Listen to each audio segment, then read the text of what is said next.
ಈಗ ನಮ್ಮ ಪಕ್ಷದ ಅಭ್ಯರ್ಥಿಯಾಗಿ ಸ್ಪರ್ಧೆ ಮಾಡಿದ್ದಾರೆ. ಬಿಜೆಪಿಯಿಂದ ತೇಜಸ್ವಿ ಸೂರ್ಯ ಎರಡನೇ ಬಾರಿಗೆ ನಿಮ್ಮ ಆಶೀರ್ವಾದವನ್ನ ಕೇಳ್ತಾ ಇದ್ದಾರೆ. ನೀವು ಅವರಿಗೆ ಪ್ರಶ್ನೆಯನ್ನ ಕೇಳಬೇಕು. ಕರ್ನಾಟಕಕ್ಕೆ ದೊಡ್ಡ ಅನ್ಯಾಯ ಆಗಿದೆ, ತೆರಿಗೆ ಹಂಚಿಕೆಯಲ್ಲಿ ಅನ್ಯಾಯ ಆಗಿದೆ. 15ನೇ ಹಣಕಾಸು ಆಯೋಗದಲ್ಲಿ ಶಿಫಾರಸು ಮಾಡಿದಂತ ಶಿಫಾರಸುಗಳನ್ನು ಕೇಂದ್ರ ಸರ್ಕಾರ ಕೊಡದೆ ಅನ್ಯಾಯ ಮಾಡಿದೆ. ಬರಗಾಲದ ಕರ್ನಾಟಕದಲ್ಲಿ ಇವತ್ತು ಬರಗಾಲ ಇದ್ರೂ ಕೂಡ ಬರಗಾಲಕ್ಕೆ ಪರಿಹಾರವನ್ನ ಕೊಟ್ಟಿಲ್ಲ. ಮೇಕೆದಾಟು ಯೋಜನೆಗೆ ಅನುಮತಿಯನ್ನ ಕೊಟ್ಟಿಲ್ಲ. ನೀವು 5 ವರ್ಷಗಳಿಂದ ಲೋಕಸಭಾ ಸದಸ್ಯರಾಗಿದ್ದೀರಿ, ಒಂದಿನಾದ್ರೂ ಕೂಡ ಕೇಳಿದ್ದೀರಾ?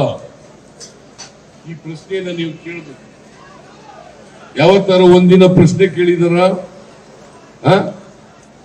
ಮತ್ತೆ ಇವರಿಗೆ ವೋಟ್ ಕೇಳ್ತಕ್ಕಂಥ ನೈತಿಕತೆ ಹೇಗಿದೆ? ನೈತಿಕತೆ ಇಲ್ಲ ಅವರಿಗೆ. ಕರ್ನಾಟಕಕ್ಕೆ ಅನ್ಯಾಯ ಆಯ್ತಾ ಇದ್ರು ಕೂಡ ಕೇಂದ್ರ ಸರ್ಕಾರದ ತಾಳಕ್ಕೆ ತಕ್ಕಂತೆ ಕುಣಿತಾ ಇರ್ತಕ್ಕಂಥ ಈ ತೇಜಸ್ವಿ ಸೂರ್ಯ ನಿಮಗೆ ಮತ ಕೇಳಲಿಕ್ಕೆ ಯಾವುದೇ ನೈತಿಕತೆ ಇಲ್ಲ ಅವರಿಗೆ. ಅದಕ್ಕೋಸ್ಕರ ಜಯನಗರದ ಮತದಾರರಲ್ಲಿ ನಾನು ಮನವಿಯನ್ನ ಮಾಡ್ತೇನೆ, ದಯಮಾಡಿ ಈ ಬಾರಿ ಸೌಮ್ಯ ಅವರಿಗೆ ಆಶೀರ್ವಾದವನ್ನ ಮಾಡಬೇಕು. ನೀವು ಇವರು ಲೋಕಸಭೆಗೆ ಹೋದ್ರೆ ನಮಗೆ ನಮ್ಮ ಸರ್ಕಾರಕ್ಕೆ ಆಗಿರ್ತಕ್ಕಂಥ ಅನ್ಯಾಯವನ್ನ ಪ್ರಶ್ನೆ ಮಾಡೋದಷ್ಟೇ ಅಲ್ಲ, ಅನ್ಯಾಯದ ವಿರುದ್ಧ ಹೋರಾಟವನ್ನ ಮಾಡ್ತಾರೆ ಅಂತಕ್ಕಂಥ ವಿಶ್ವಾಸ ನನಗಿದೆ. ಈಗ ನಮ್ಮ ಪಕ್ಷದ ಅಭ್ಯರ್ಥಿಯಾಗಿ ಸ್ಪರ್ಧೆ ಮಾಡಿದ್ದಾರೆ. ಬಿಜೆಪಿಯಿಂದ ತೇಜಸ್ವಿ ಸೂರ್ಯ ಎರಡನೇ ಬಾರಿಗೆ ನಿಮ್ಮ ಆಶೀರ್ವಾದವನ್ನ ಕೇಳ್ತಾ ಇದ್ದಾರೆ. ನೀವು ಅವರಿಗೆ ಪ್ರಶ್ನೆಯನ್ನ ಕೇಳಬೇಕು. ಕರ್ನಾಟಕಕ್ಕೆ ದೊಡ್ಡ ಅನ್ಯಾಯ ಆಗಿದೆ, ತೆರಿಗೆ ಹಂಚಿಕೆಯಲ್ಲಿ ಅನ್ಯಾಯ ಆಗಿದೆ.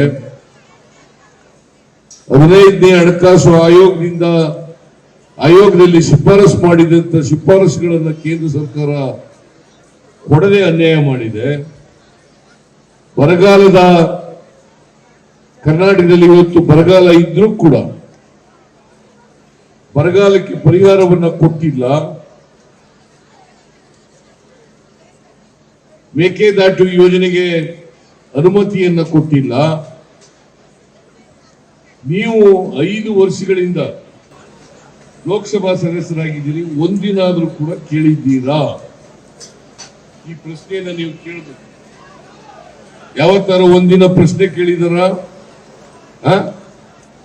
ಮತ್ತೆ ಇವರಿಗೆ ವೋಟ್ ಕೇಳ್ತಕ್ಕಂಥ ನೈತಿಕತೆ ಹೇಗಿದೆ? ನೈತಿಕತೆ ಇಲ್ಲ ಅವರಿಗೆ. ಕರ್ನಾಟಕಕ್ಕೆ ಅನ್ಯಾಯ ಆಯ್ತಾ ಇದ್ರು ಕೂಡ ಕೇಂದ್ರ ಸರ್ಕಾರದ ತಾಳಕ್ಕೆ ತಕ್ಕಂತೆ ಕುಣಿತಾ ಇರ್ತಕ್ಕಂಥ ಈ ತೇಜಸ್ವಿ ಸೂರ್ಯ ನಿಮಗೆ ಮತ ಕೇಳಲಿಕ್ಕೆ ಯಾವುದೇ ನೈತಿಕತೆ ಇಲ್ಲ ಅವರಿಗೆ.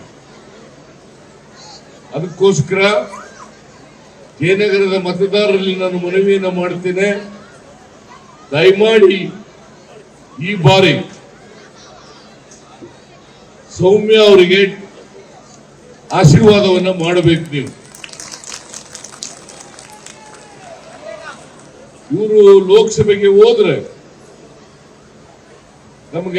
ನಮ್ಮ ಸರ್ಕಾರಕ್ಕೆ ಆಗಿರ್ತಕ್ಕಂಥ ಅನ್ಯಾಯವನ್ನ ಪ್ರಶ್ನೆ ಮಾಡೋದಷ್ಟೇ ಅಲ್ಲ, ಅನ್ಯಾಯದ ವಿರುದ್ಧ ಹೋರಾಟವನ್ನ ಮಾಡ್ತಾರೆ ಅಂತಕ್ಕಂಥ ವಿಶ್ವಾಸ ನನಗಿದೆ. ಅನುಕ್ಷಣದ ಸುದ್ದಿಗಳಿಗಾಗಿ ವಿಸ್ತಾರ ನ್ಯೂಸ್ ಯೂಟ್ಯೂಬ್ ಚಾನೆಲ್ ಸಬ್ಸ್ಕ್ರೈಬ್ ಮಾಡಿ. ಹೊಸ ಸುದ್ದಿಗಳ ನೋಟಿಫಿಕೇಶನ್ಗಾಗಿ ಬೆಲ್ ಐಕಾನ್ ಕ್ಲಿಕ್ ಮಾಡಿ. ಲೇಟೆಸ್ಟ್ ಅಪ್ಡೇಟ್ಸ್ಗಾಗಿ www.vistaranews.com ವೆಬ್ಸೈಟ್ಗೆ ವಿಸಿಟ್ ಮಾಡಿ. ಅಂಗೈಯಲ್ಲೇ ಜಗತ್ತಿನ ಸುದ್ದಿ ತಿಳಿಯಲು ವಿಸ್ತಾರ ನ್ಯೂಸ್ ಕನ್ನಡ ಆಪ್ ಡೌನ್ಲೋಡ್ ಮಾಡಿ.